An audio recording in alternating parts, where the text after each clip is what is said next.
டிவிக்கு மாற்றம் வேணும். ஊழல் இல்லாத ஆட்சி தருவாருன்னு நினைக்கிறேன். ஓரளவுக்கு செய்வார், நல்லது நடக்கும்னு நினைக்கிறோம். நம்மலாம் சப்போர்ட் பண்ணால் ஜெயிப்பார்.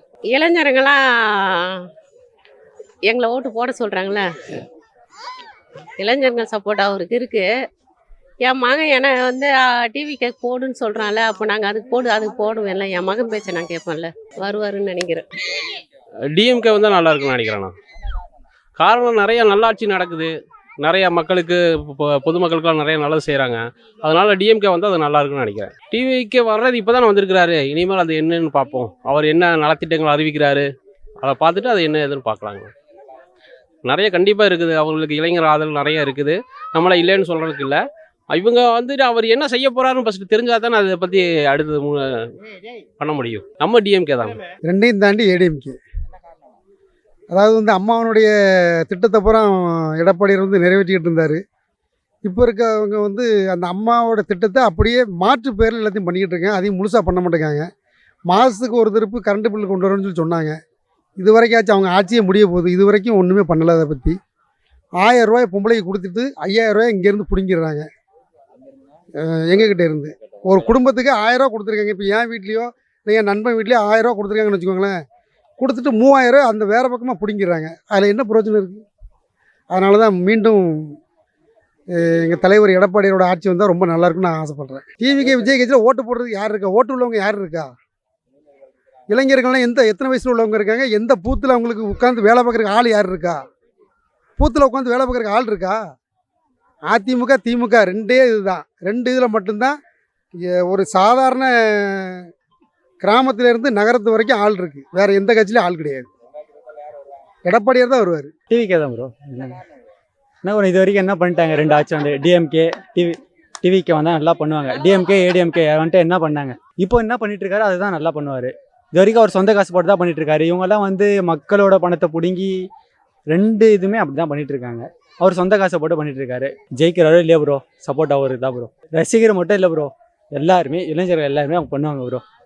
பேசுகிறவங்க 1000 பேசுவாங்க ப்ரோ, வந்தால் நல்லா பண்ணுவார் ப்ரோ, அவ்வளோதான். ஆமாம் ப்ரோ, இப்போ மதுரையில் மாநாடு 25 ஆகஸ்ட் 25. ஆமாம் ப்ரோ, சுற்றுப்பயணம் நல்லா சப்போர்ட் பண்ணுவோம்.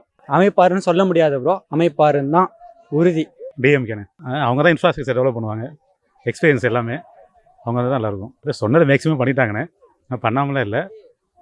இனிமேல் வந்தால் இன்னும் சொல்கிறேன், நிறையா செய்வாங்க. வாய்ப்பு கம்மிண்ணே, வாய்ப்பு இல்லை. நடிகருக்கான ஒரு கூட்டம் வந்து ஓட்டாகாதுல்ல, அதாவது ரசிகர்களாக வருவாங்க. அது வந்து ஓட் பேங்காக மாற்ற முடியாதுல்ல.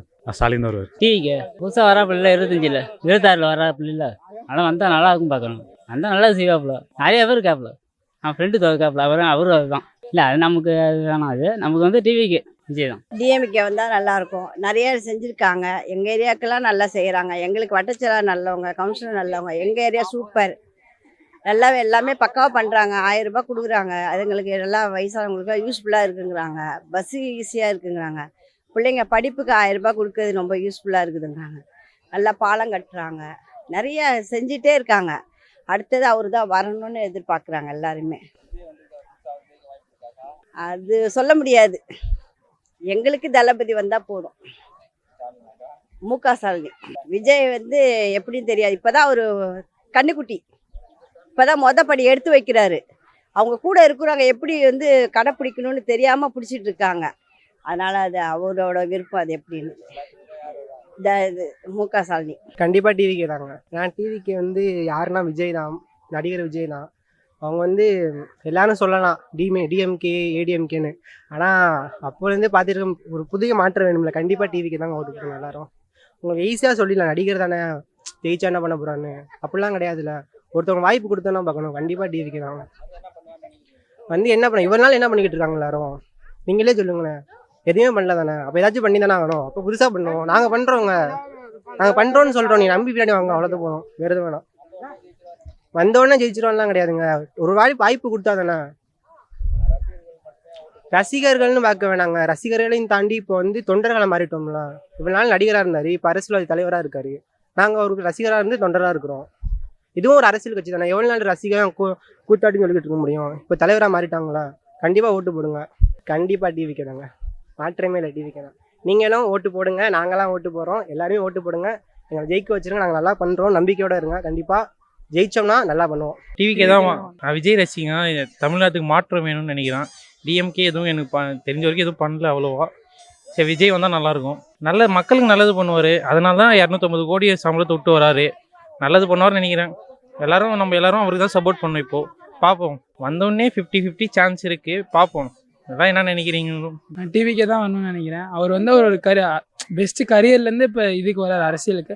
அதனால் மக்களுக்கு நல்லது பண்ணுவார்னு நினைக்கிறோம். ஏதாவது ஒரு மாற்றத்தை எடுத்துகிட்டு வருவார். நீட்டில் அதை பற்றி எதெல்லாம் 50-50 சான்ஸ் தான். டிவிக்கே தான். ஏடிஎம்கே வந்தால் நல்லாயிருக்கும். எடப்பாடி பழனிசாமி 4 வருஷம் அம்மா இல்லாதப்போ ஆட்சி ஆண்டாங்க. நல்லா இருந்தது. எல்லா திட்டங்களும் சிறப்பாக இருந்துச்சு. நாடும் நல்லா செழிப்பாக இருந்துச்சு. எல்லாருக்கும் நல்லபடியாக செஞ்சாங்க. படிக்கிற குழந்தைகளிலிருந்து மற்ற நலத்திட்டங்கள் அனைத்தும் தொய்வு இல்லாமல் செய்து முடித்தாங்க. மீண்டும் அவர்கள் வந்தால் நாடு நல்லாயிருக்கும்னு நான் விரும்புகிறேன்.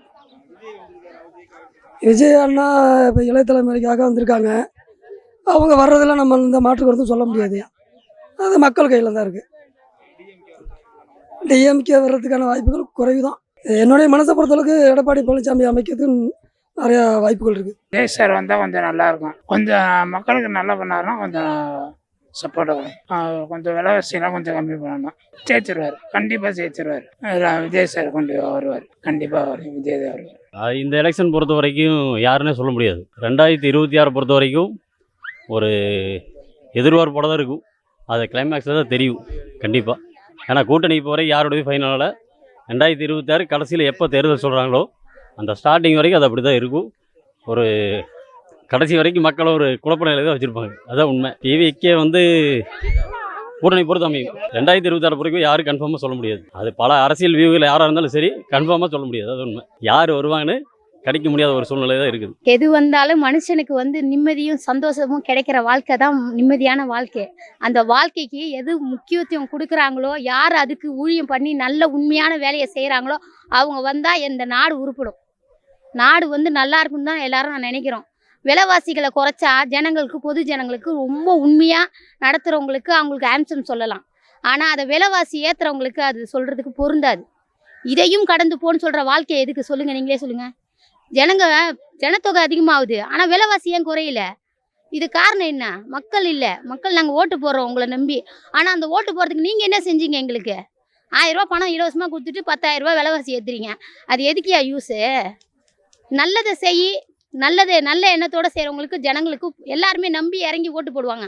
ஆனால் நீ அங்கே 4 தெரு தள்ளி போயிட்டு நான் நல்லது செய்கிறேன்னு சொன்னால் எவன் சார் ஏற்றுக்குவான்? சொல்கிற வேலையை சொல்கிற வார்த்தை வந்து உண்மையாக நான் வாக்கு சுத்தமாக இருக்கணும், வார்த்தை சுத்தமாக இருக்கணும். 4 பேருக்கு அன்னதானம் போட்டால் மட்டும் போதாது, அதில் அர்த்தம் உள்ளதாக இருக்கணும். என்ன மாதிரி ஏழை பாழ ரோட்டில் பிச்சை எடுக்கிறாங்க பாருங்களா, அவங்கள மாதிரி ஆளுங்களுக்கு செய்ய சொல்லுங்கள். அதுக்கு நாங்கள் அம்சம் சொல்லுவோம். ஆனால் பிச்சைக்காரன் எடுக்காதவனுக்கு போயிட்டு நீ வந்துட்டு நான் செஞ்சேன்டா நெஞ்சு நிமித்திக்கிட்டு மாறு தட்டி சொல்கிறது நோ யூஸ். யார் வந்தாலும் வர்றது முக்கியம் இல்லை, அவங்க என்ன செய்கிறாங்கன்றது தான் முக்கியம். புரியுதுங்களா? நீ நல்லதே செஞ்சினா உன் பின்னாடி 4 பேர் இல்லை, 20 பேர் இல்லை, 100 பேர் கூட வந்து நிற்பான். ஆனால் நீ செய்ய மாட்டேன்றியே. செய்யாதுக்கு எதுக்கியா நாங்கள் உண்மை குரல் கொடுக்கணும்? சொல்லுங்கள் பார்ப்போம். யார் வர்றது முக்கியம் இல்லை சொன்னேன். வந்தால் செய்கிறவங்க ஒழுங்கான முறையில் வழி நடத்தினா இந்த நாடு நல்லாயிருக்கும். இல்லை நாடு நாசமாக தான் போகும்.